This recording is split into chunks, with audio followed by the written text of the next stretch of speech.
Welcome everyone. My name is Amelia Atkins. I'm the National Manager of Sales Development for the SG Fleet Group, and I'll be your host today as we discuss all things electric vehicles. So I'd first like to begin today by acknowledging the traditional custodians of the land on which we meet and pay my respects to elders past and present.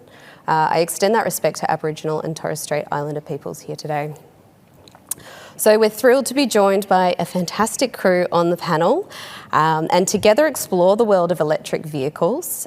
So we'll dive into the current market, the industry's exciting future, including current strategies, innovations, and of course how novated leasing is helping accelerate that shift towards EV adoption in Australia.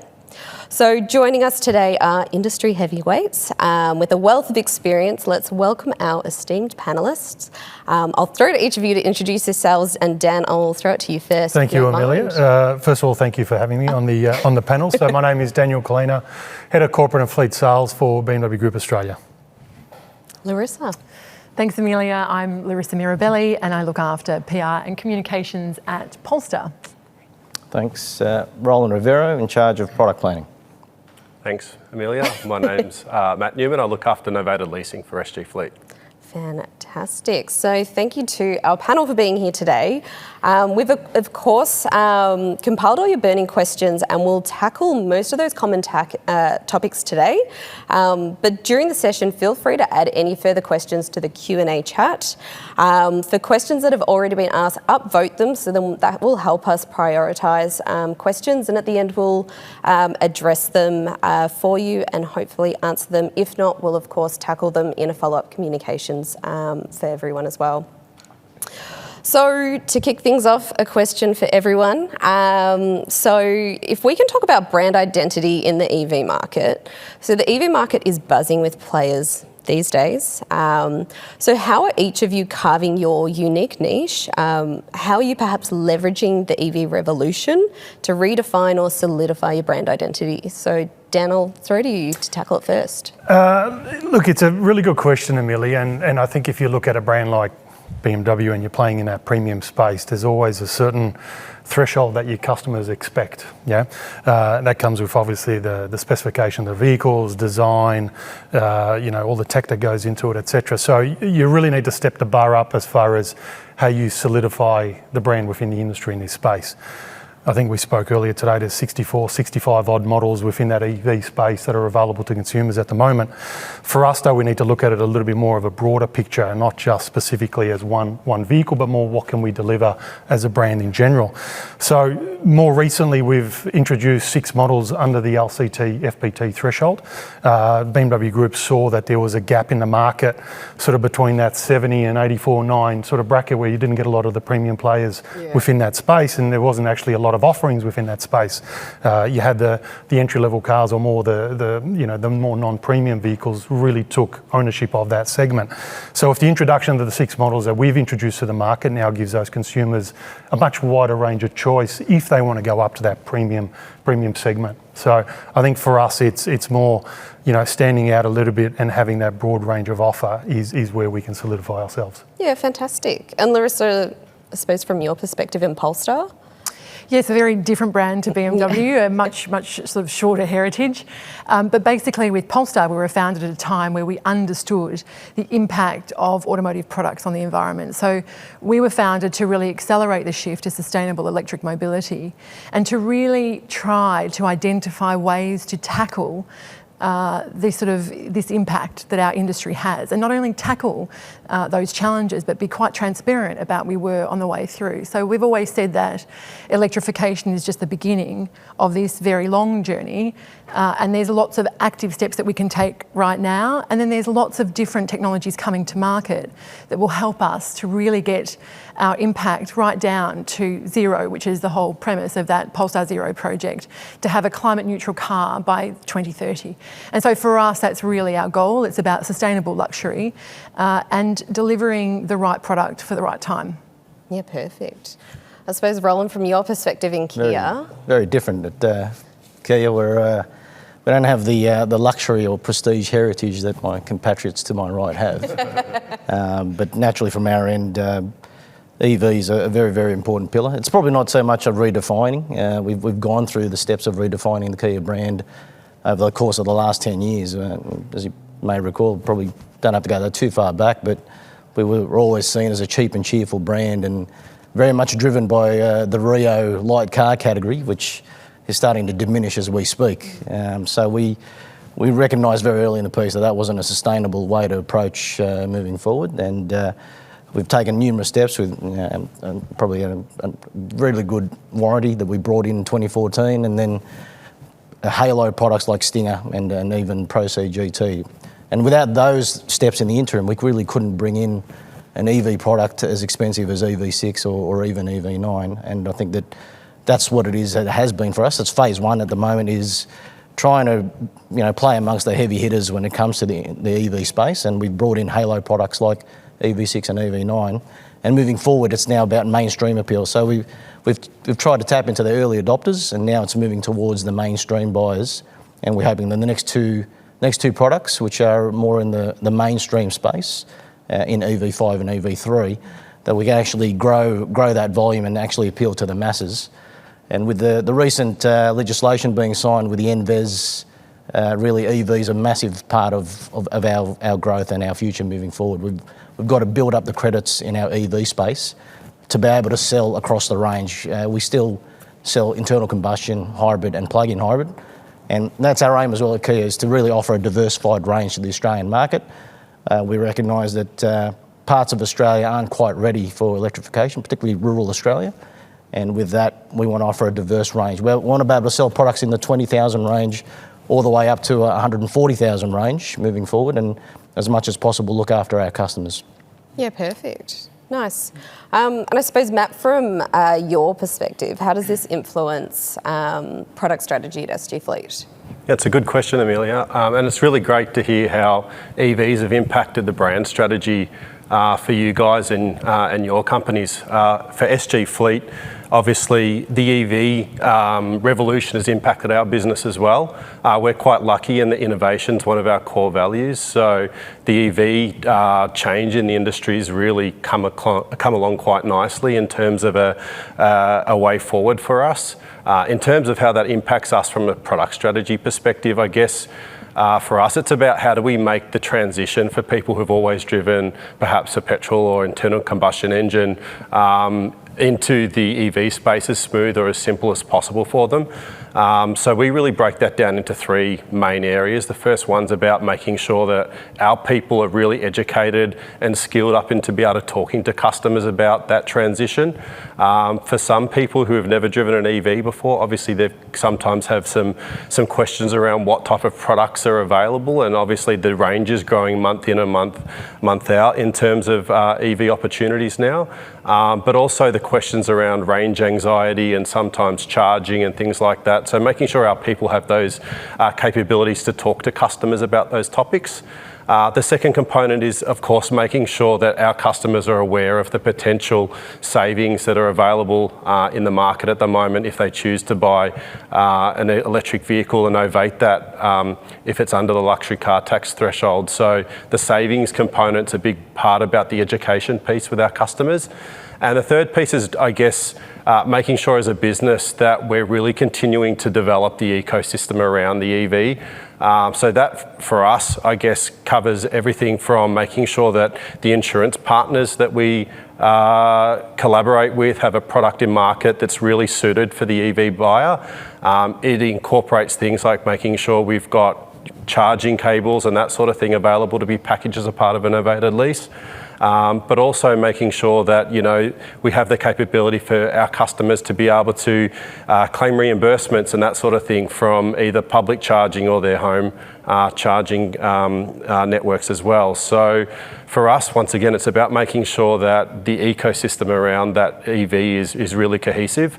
We're continuing to look at different opportunities in that space as well, like to enhance the product offering for electric vehicle owners. And as those products come to market, obviously we're really excited to be able to share those with our customers. Yeah, fantastic.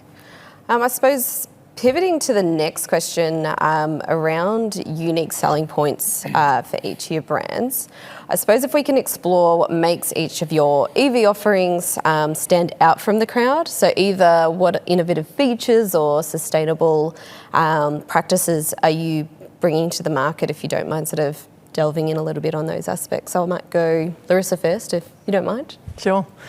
I think just extending that sort of sustainable luxury positioning, for us, it's really about transparency. So the industry has probably not been as transparent as it probably could have been over the last few decades.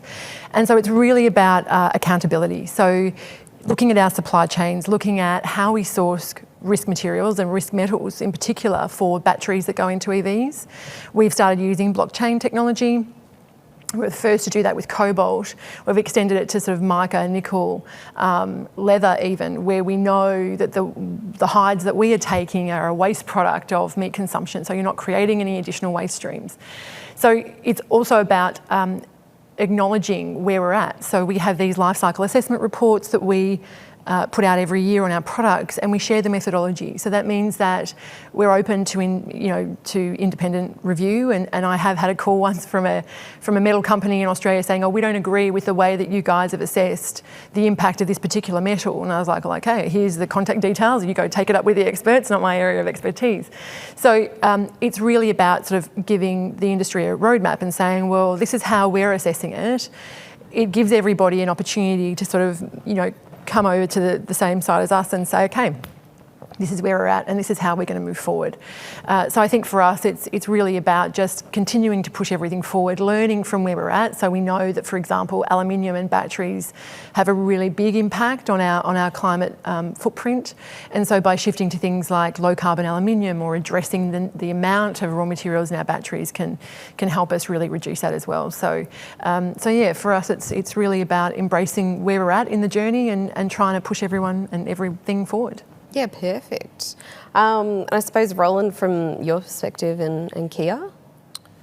Well, from Kia's perspective, I think what we're trying to do is, again, we're behind the 8 ball when it comes to our European compatriots to our right. And I think what we need to do is try harder, essentially offer as much as what the likes of BMW, the likes of Polestar offer in their respective products, but at a fraction of the price. And I know that that's also very much a strategy of the Chinese in the marketplace at the moment, but we've got to do it better than they do. We're going to continue with a multi-franchise dealer network environment as our channel to the customer.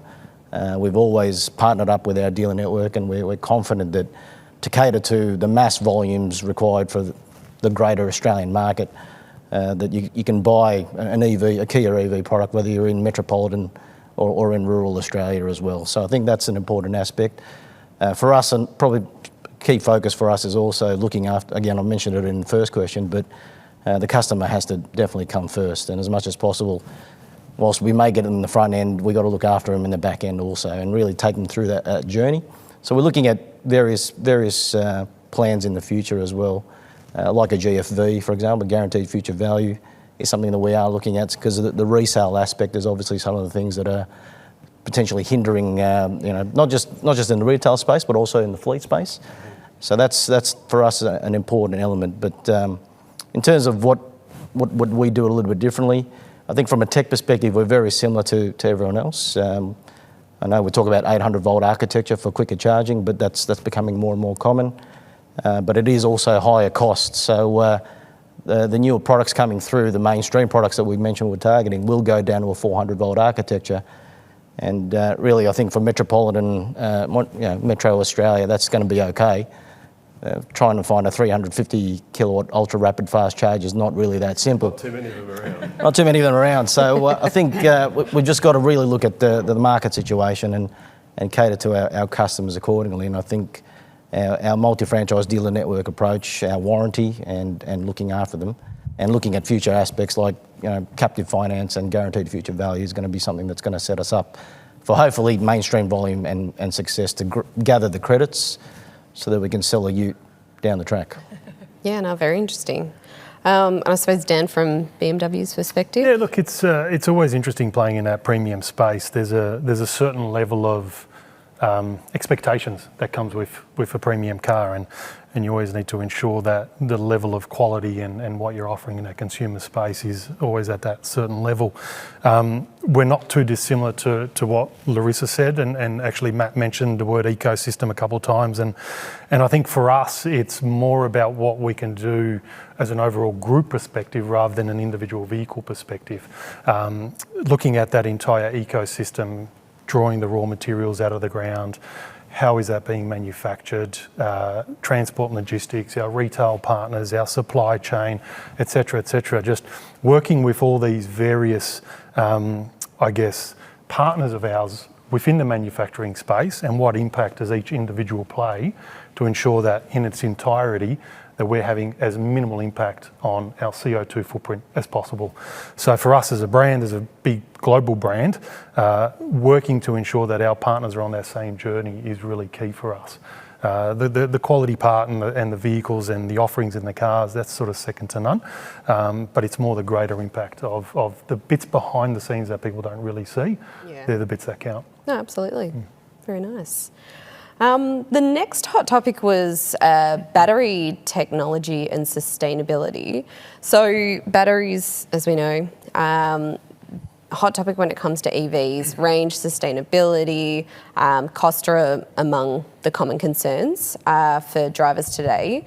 Roland, I suppose this one I'll throw to you because, you know, we're discussing that before, but what are you seeing as the latest advancements in battery technology, and how are Kia optimising batteries to address things like the range anxiety, charging speed and performance?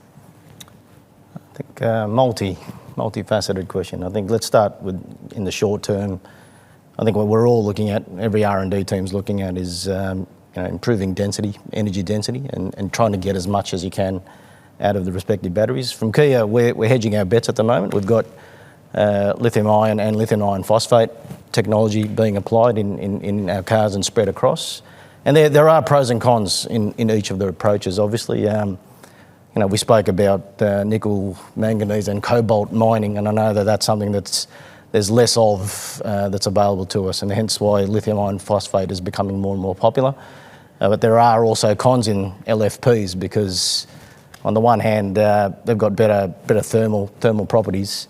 They also have an issue with holding as much energy as your typical lithium ion. So if range anxiety is one of the struggles, lithium ion might be the better way to go in this current term, and that's going to be applied in our EV3 product, which will be the first Kia product that will get to 600 kilometres of range. Yeah. So we're pretty happy about that. We're in the 550s at the moment on the EV9 and the EV5, and a nice 6 is where we're trying to head towards to get that range anxiety aspect out of the way. But I don't think there's an R&D centre that's not investigating solid state as the next generation. So solid state would be something that just about every OEM and every R&D centre is investigating, which is probably the mecca of the batteries. Obviously, no one's quite got there just yet. But watch this space. Ideally, that'll be the next phase of batteries are spread across all the OEMs. Roland, sorry, just a question on the solid state that you just mentioned then. What's like the difference in range that someone would see solid state versus They're talking the something technology? in the vicinity of 1,000 kilometres Around of range, 1,000. which is like a dual tank Land Cruiser. So it starts to normalise the experience, and I think that particularly if you are a Land Cruiser person that likes to venture out to the middle of Australia, you need that type of range to be able to do the job. And I think that's something that we're all investigating. From a sustainability perspective, I haven't spoken about that yet, but Kia Australia's partnered up with Infinitiv to look at battery recycling and repurposing. So as much as possible, we want to be able to repair individual cells as well, and that obviously helps with the whole of life and the cost and maintenance aspect of it. But with Infinitiv, we can effectively repurpose these batteries so that they don't end up in landfill. So there's a lot going on in that battery space, and I don't believe there's an R&D team that's just sitting back and relaxing and watching it just do its thing. No one's got it perfectly right. No one's got it perfectly right. Continually evolving. It's new tech, and I think everyone's just dabbling and trying to feel their way through. But At the moment, I don't think there's a silver bullet solution. You've got to try it out and hedge your bets. It's interesting though that you mentioned the range anxiety. I mean, as much as the range is getting better and better with every new model that comes out, I mean, not sure what the FMO space can say about it, but if you look at the general amount of kilometres we drive to and from work, the vast majority of people don't really need to worry about range anxiety. It's about 32 kilometres a day. Yeah, correct. Yeah. So it's interesting that it continues to be a really hot topic, yet if you look at the biggest impact that, you know, the CO2 emissions will do from a vehicle point of view, majority of us shouldn't really be worrying about that. Yeah. Probably really only for those long road trips or a holiday away somewhere that it becomes a topic you need to think about. Exactly right. Yeah. I think that point you made though about repairing batteries is a really important one, because I think people still get confused about this. They think that you have to take out the whole battery and replace the whole thing. But the batteries that we have, that the manufacturers here have, are modular. So, you know, modules 1, 2, 3, they're fine. Oh, something's not right with module 4, take it out, repair it, put it back in, or you might just replace some components. And so the battery continues on. It doesn't need to be a huge cost in replacing an entire battery. It's just that's not really how it is for some manufacturers. But it's worth investigating that and double checking that the battery in your car is able to be repaired and is in that modular kind of construction. Yeah, absolutely. And I think that's probably the unknown for a lot of people. Yes. And even, I suppose, earlier you were all sort of discussing sort of your tips on how to get that range even further and the things that you can do and that are in your control. Are you maybe able to expand on little things that, I mean, you were mentioning before? Yeah, I was the expert in getting, you know, the maximum range, because I live 80 kilometres out of Melbourne, and so I'm up and down the Calder Freeway all the time, and you're doing 110 kilometres. So we were talking earlier about speed and temperature being two big drains on the battery. So if you're around in a city and you're stop-start, that's ideal. But when you're out on the highway a lot, then that can start to impact your range. But it just becomes part of your day-to-day life. For 18 months I charged on the public network, so I'm very familiar with some of the challenges that people talk about on the public network, but you get to know your favourite charging locations, you fit it into your day. I would walk with my girlfriend at 6:30, I'd plug it in, we'd meet at the charger and we'd go for a walk, and I'd come back, grab a coffee and keep going. So, but even on the highway, there was a fast charger, or an ultra fast charger. So if I missed that morning or another charger hadn't worked during the day, then I knew that fast charger was really reliable. But now I have charging at home, and it is literally like charging your mobile phone. You plug in your mobile phone, you plug in your car. Sometimes it's actually my husband who walks past and plugs it in for me. But it is actually really convenient. So if you have a home and you have a garage or you have somewhere that you can park and charge, it makes it very easy. The next sort of stage of that is, what do we do in apartments? What do we do for inner city living, and how do we make all of that work? Because that's where we need to focus. And there's so many learnings that we can take from other cities around the world. London's done some great things with, that sort of really high density inner city, charging innovation. So we can draw from everywhere else. Australia doesn't have to reinvent the wheel. There are other nations and cities that are well ahead of where we are today. So let's learn from others. Yeah, absolutely. I've actually got another question for you, Larissa. So as EVs do become mainstream, and we've touched on it a little bit, but the responsible solutions for used batteries crucial, becoming increasingly expected by consumers.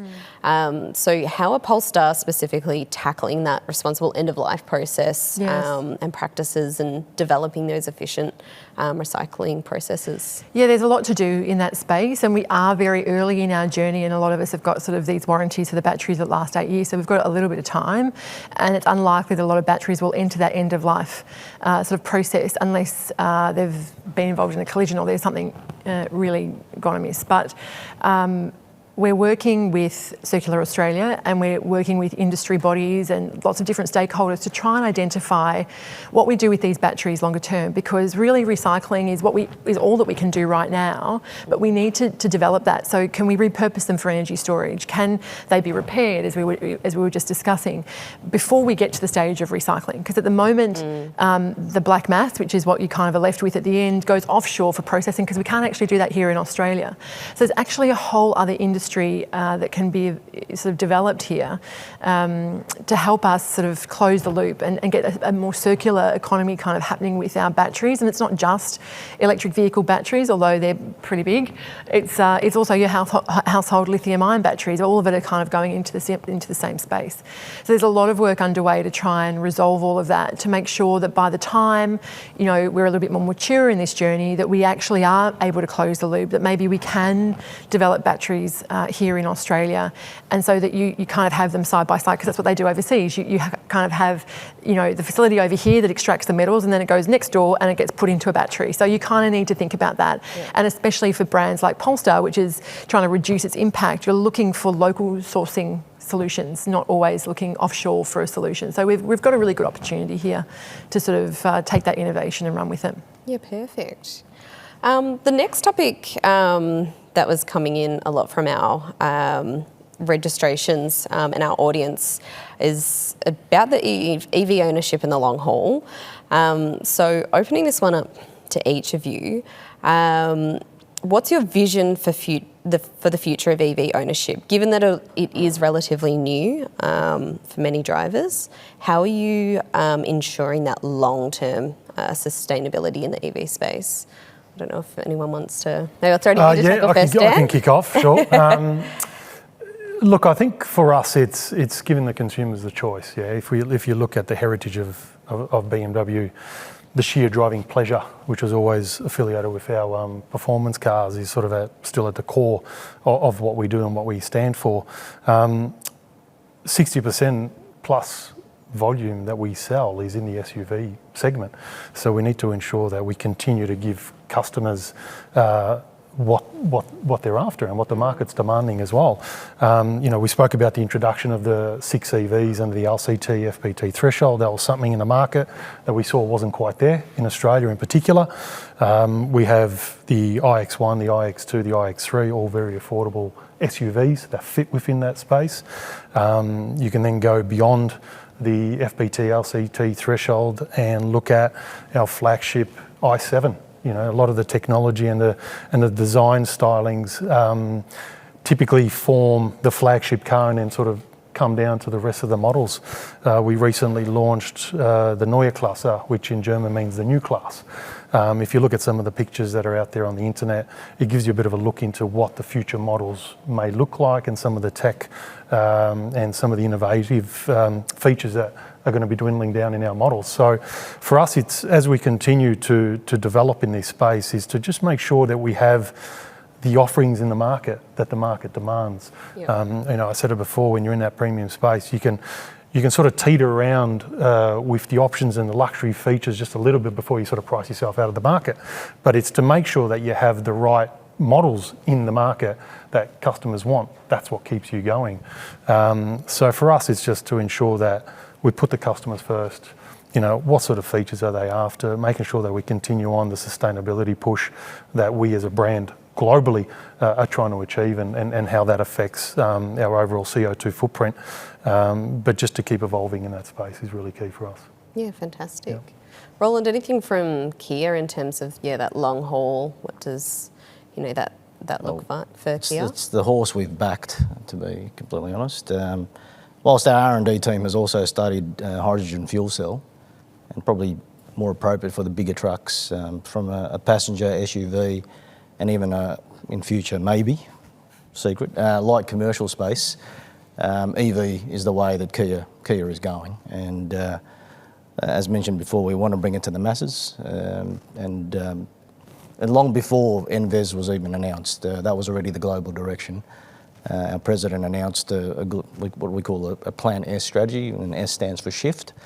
And that shift to electrification was very much a vision from our top management in our headquarters in Korea. So under that banner, there was about 14 EVs that were being looked at, and rest assured from Australia's side of things, we've got our hand up for every single one of them. Some may be difficult to bring over, but as much as possible, we want to bring across multiple categories, multiple segments, and multiple price points to cater to a wide variety of Australians and Australian customers, not just in the retail space, but also in the fleet space.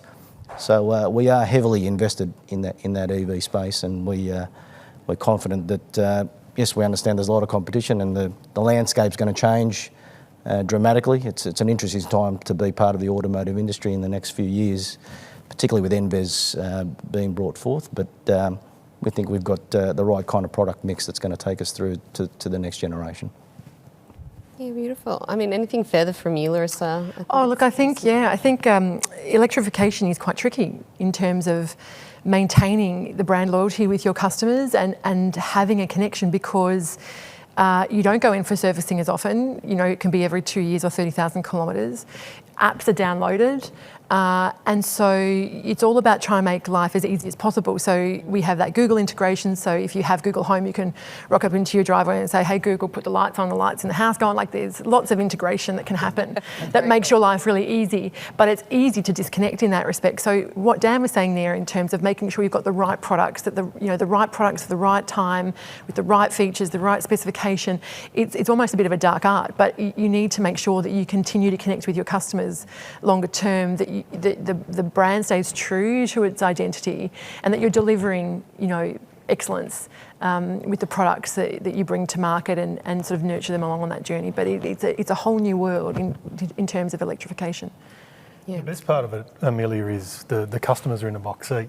Whether you're in the non-premium or the premium space, we're all keeping each other honest. We're all making sure that we continue to evolve and enter new models and products into the marketplace to give customers those choices. So you need to be on your toes. You sort of can't rest on your morals. And again, even mentioning from a BMW Group point of view, our motorcycles have a EV option. Our Mini brand is now transitioning over to full EV, and we'll have 16 EV models by the end of the year, and we'll slowly have an EV offering across every model line by 2030. So this will evolve quicker than probably anything else would around us from a infrastructure point of view. So we need to continue evolving to ensure that the customers and what they're after is at the forefront of what we are doing. Yeah, fantastic. No, absolutely. And I think it's probably also resonates of what we're seeing at SG Fleet as well. So I suppose being that we know there's huge advantages to novating an electric vehicle since the introduction of the electric discount bill.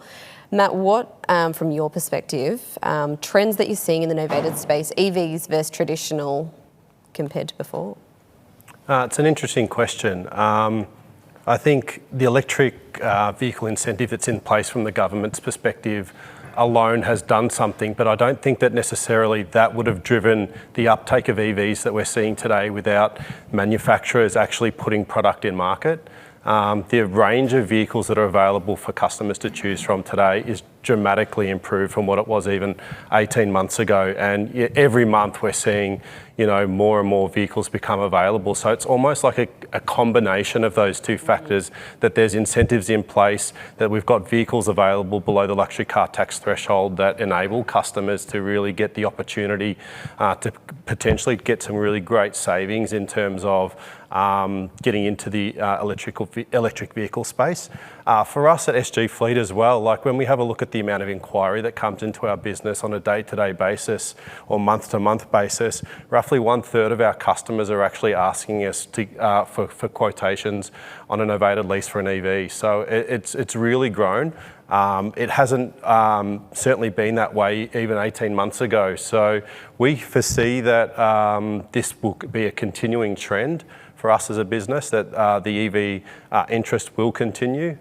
So yeah, I think it's just one of those things that as more and more product hits the market, it will become a normalised option for our customers. Yeah, absolutely.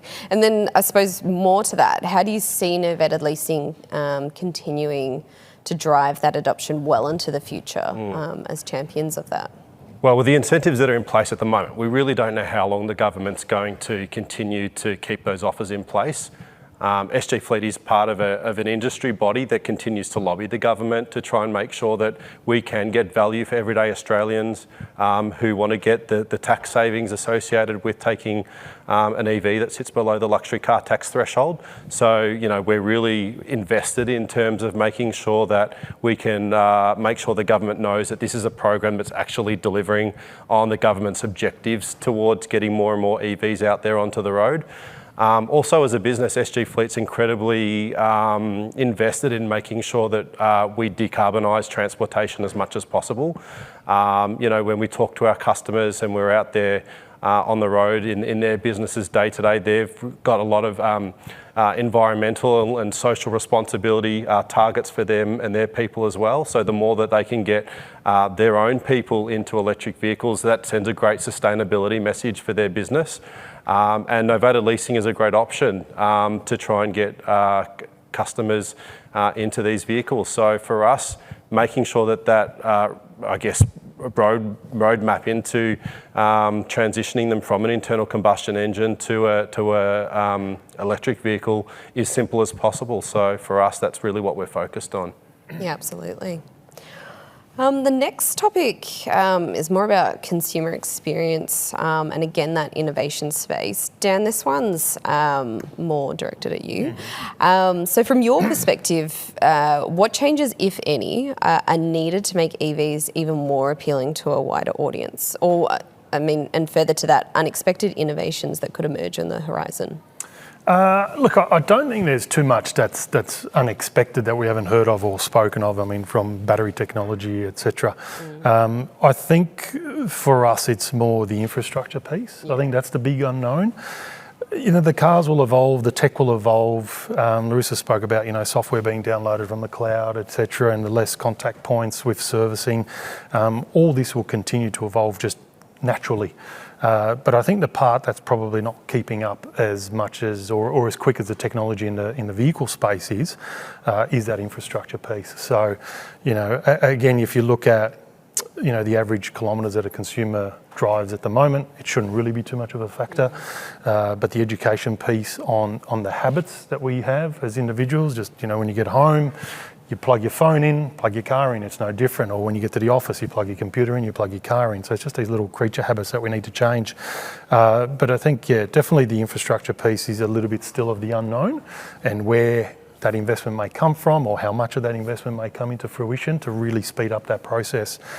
More and more vehicles are entering the market in this space. It's not going to go away. It's just going to get bigger and bigger. And we've seen the changes that big brands, such as the three of us here on this panel today, are making on a global point of view to ensure the longevity of this. But it's the other piece that is somewhat a little bit out of our control. That's the big unknown, I think. Yeah. No, fantastic. I mean, if anyone else has anything further, they would. Yeah, look, I think that we've learnt a lot in that infrastructure rollout. What we rolled out initially between hardware or software, there may have been challenges there. We're trying to undo that. When the government now provides funding, they've got performance metrics attached, which really should have been instilled from the very, very beginning to keep everyone accountable. It's that accountability thing again. But I think the other challenge that we have is often with charging. You park the charger somewhere at the back. And so unless you're driving an electric vehicle, you don't see it. So you think that there's no charging, when actually there's quite a lot of charging out there. It's just a matter that it's not really visible. It's not on high streets, or it's not at the front of the shopping centre, it's out the back of the shopping centre. And so I think that, they've done a great job to get to where we are today. And we've got to remember that the number of electric vehicles on the road in Australia is still under 1%, or at least it was last time I checked. We may be at about 1% now. But we're still a very small portion of the cars on the road. And so you kind of do have to walk before you can run. It's an old chicken and egg, what comes first. But now that we know that there's this commitment, there's a new vehicle efficiency standard that's coming into play, the government's doing what it needs to do to give the indication that it backs the technology, that it backs the transition. And so now, the infrastructure companies and the investors go, okay, it's coming, so now we're all in. Because before they're like, I'm not really sure if this is going to happen. But now that we've got the NVES happening, you'll start to see it roll out a lot faster. Yeah, no, fantastic.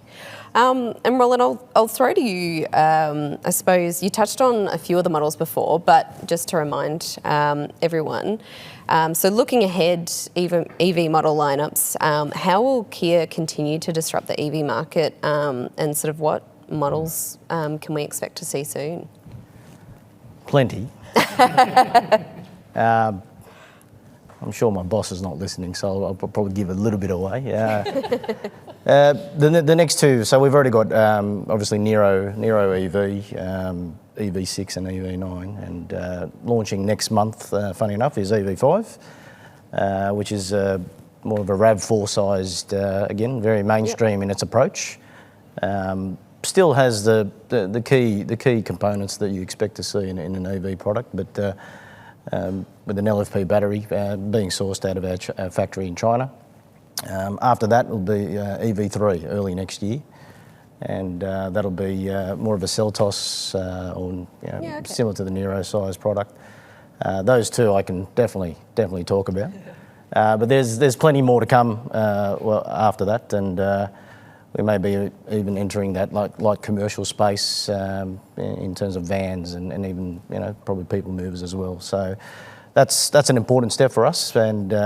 And again, Larissa mentioned NVES, and I think we spoke about it at length earlier as well. If we don't do it, our ability to sell the rest of our range, internal combustion range, and as much as we are looking at our internal combustion range to lower the carbon footprint, so plug-in hybrid technology is being introduced across the range. We need that high credit achievement out of our EV range to be able to be a mainstream brand.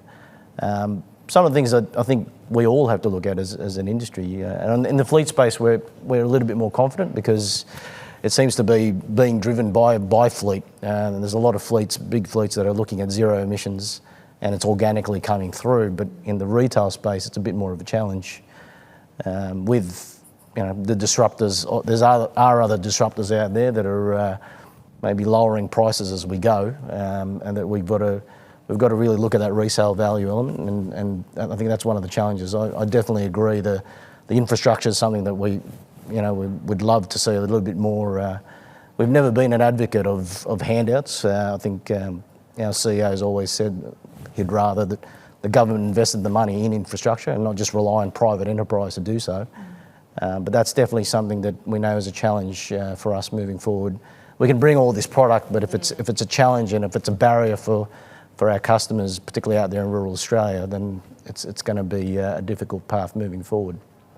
Probably one of the innovations that we are also looking at is vehicle to grid.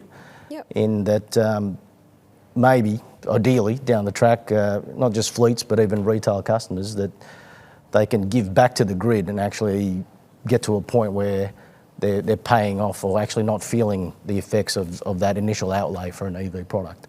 So that's a big challenge, but step by step, it's being trialled in Europe at the moment by our R&D centre, and we're hoping to bring it across. Our products, a couple of our products are already vehicle to grid ready.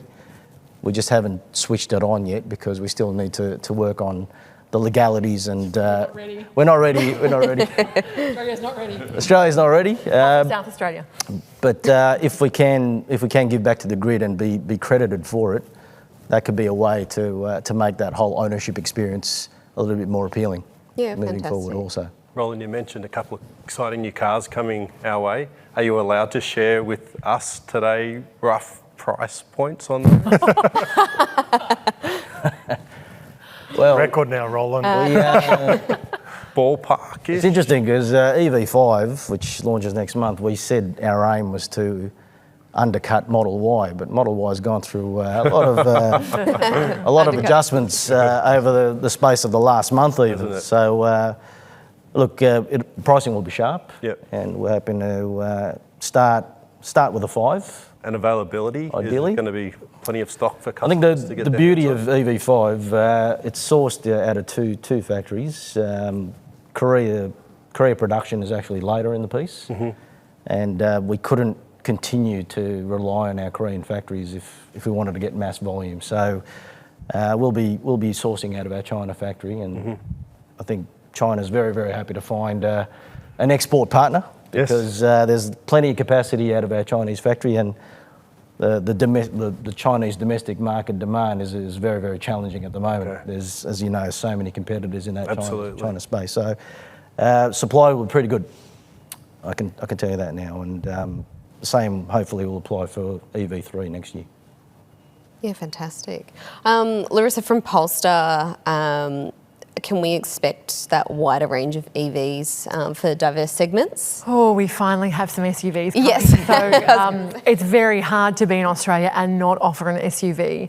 So I think it's like 56% of the market now. And talking about, you know, EV9, EV6, EV5, EV3, it's what you need here. So we've got Polestar 4 arriving probably around August, September, and Polestar 3, which is our larger SUV, coming in sort of late July, August. So we finally have something to play with, particularly Polestar 4, which is that sort of mid-size segment. Pricing for that is pretty sharp, considering you know, what's in the vehicle. It starts at $81,500, and it's, you know, it's going to be a step for some people because there's no rear window. Yes. So we shift then to cameras, and the technology is there now. Great high definition camera that you can see out. Your rear vision mirror becomes like the camera, so sort of 4 lanes of traffic behind you and a quick flick, and you can see the back seat for the kids or whatever else. So the tech is just coming along in leaps and bounds.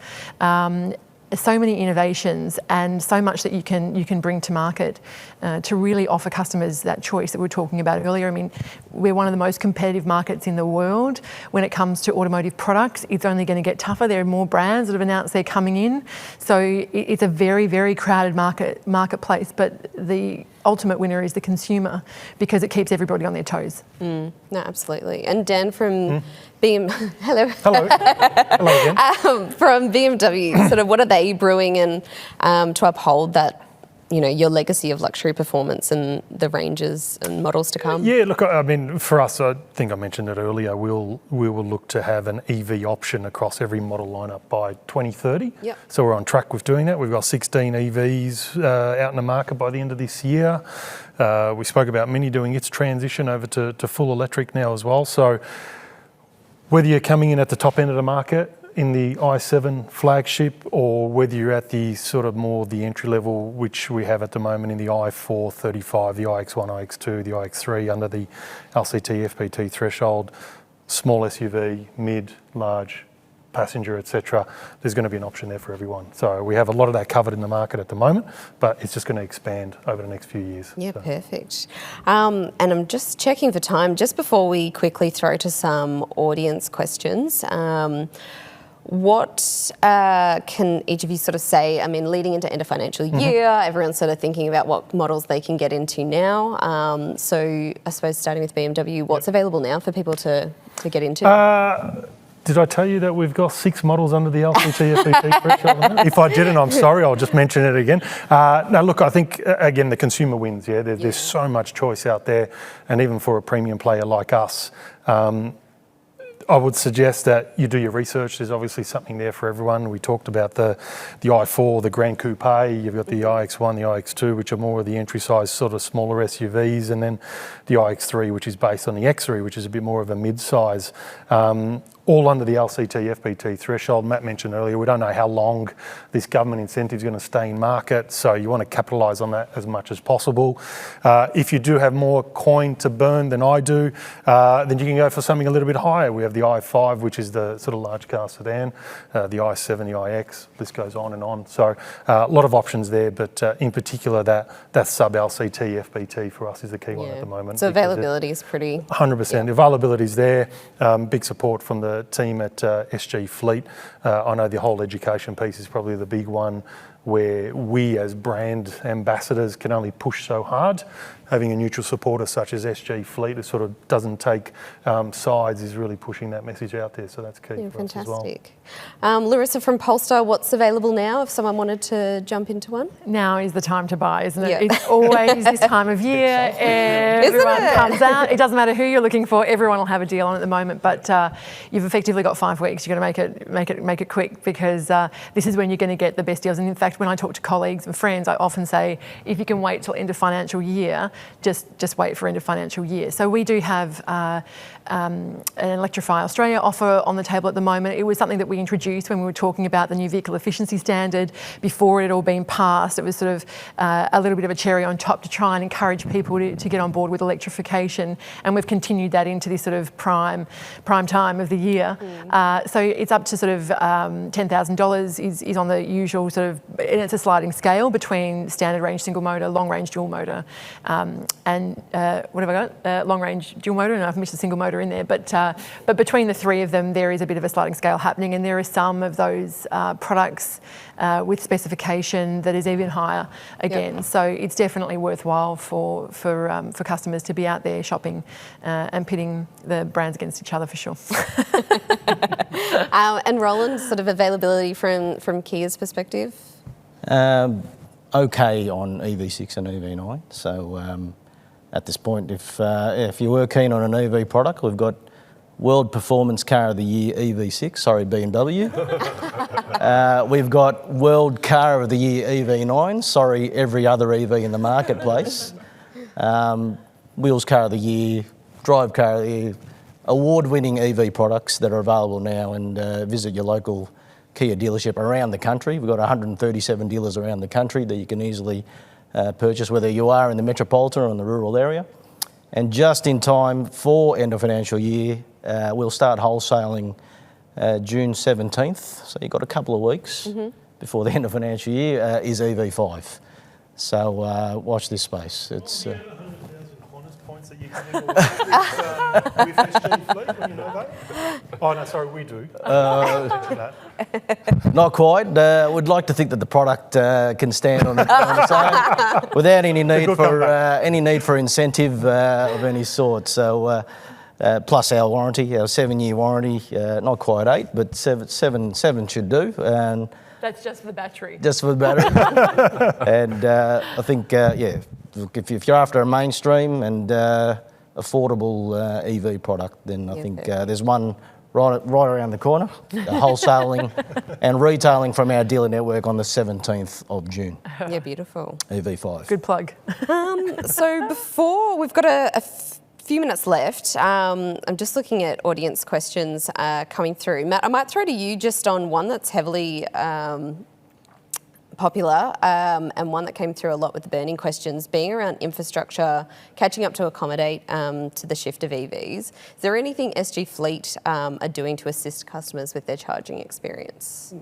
Really good topic, and I think we've discussed that a little bit already today, but there was a really interesting report that Deloitte produced back in January, and there were some pretty hard-hitting stats that were in that report. I think they said by 2033 there's going to be roughly 2.5 million EVs on the road, and to cope with the volume of cars by then being on the road, that we would need to roughly have 8 new public charging stations installed every day between now and then. So that's a pretty ambitious target, right? So that's the public space, but I guess for customers that are taking EVs today, they've got a couple of options that we can look at. For those that own their own home, obviously fast charging installed at home is a pretty good option. Now, if you're renting a home rather than owning your own, you're probably not so likely to want to pay the money to go and install a fast charger at that house if you're not going to necessarily be there for a long period. So you may have to rely on a trickle charger to potentially charge a big battery, maybe not the greatest. It's still fine though, I think. If you are one of those people who's doing 32 Ks a day, you can absolutely trickle charge. How much are you getting, Roland? From an hour, when you trickle charge? Look, I'm a 20 kilometre drive back and forth, and an overnight trickle charge is more than enough. Yeah. More than enough. And you know, you go to bed, plug it in, wake up in the morning, and over that 12-hour period, not that I'm getting 12 hours sleep, by the way. Let's assume I get home by 7 and I leave at 7. Over that 12-hour period, I'm good to go the next day. So it is possible to just go the trickle charge way. So that's the home owner situation. If you're living in, I guess, an apartment type style living, you're going to have to rely pretty much on the place that you're living at to have some sort of shared charging capability that's shared between the tenants of the apartment complex. If you're in an older style apartment complex, probably not so likely that you're going to have a charging capability where you live. But if you're in a new kind of setup or a new construction that's gone on, a lot more of these constructions actually have shared charging available as a part of the facilities for their tenants. So 2 different styles, I guess, where people can charge at home.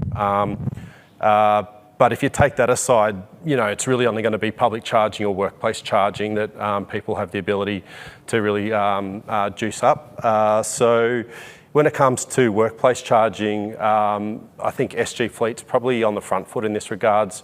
When we're out talking to our customers and the employers that use SG Fleet as a service provider for their novated leasing, we always ask them the question, like, what are you doing as a part of your setup for your people in terms of having charging facilities on site?